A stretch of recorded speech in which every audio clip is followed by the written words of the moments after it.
मराठी माणूस हा खरं तर मराठी माणूस महाराष्ट्रात सगळीकडे आहे आणि जिथून हे निवडून येतात आदित्य ठाकरे त्या प्रेमनगर सिद्धार्थनगर किंवा पूर्ण वरळीमध्ये हा 60 ते 70% मराठी माणूस आहे. त्याच्याबद्दल आदित्य ठाकरेंनी काय केलं? जे पोस्टर लावत फिरत आहेत सगळीकडे आणि हे सांगत फिरत आहेत मराठी माणूस जागा हो, मग तुम्ही मराठी माणूस तर जागाच होता तुमच्यासाठी.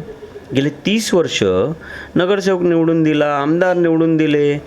एक आमदार नाही, आपल्या वरळीसाठी तर 4 आमदार आहेत. 4 म्हणजे उद्धवजी पण MLC आहेत, ते पण 4थे आमदार आहेत, खासदार आहेत. बरं हे आजपासून नाही आहे, हे गेल्या 30 वर्षापासून आहेत. तर मराठी माणूस हा जागा झालाच होता ना तुमच्यासाठी. तुम्ही त्यांच्यासाठी काय केलं?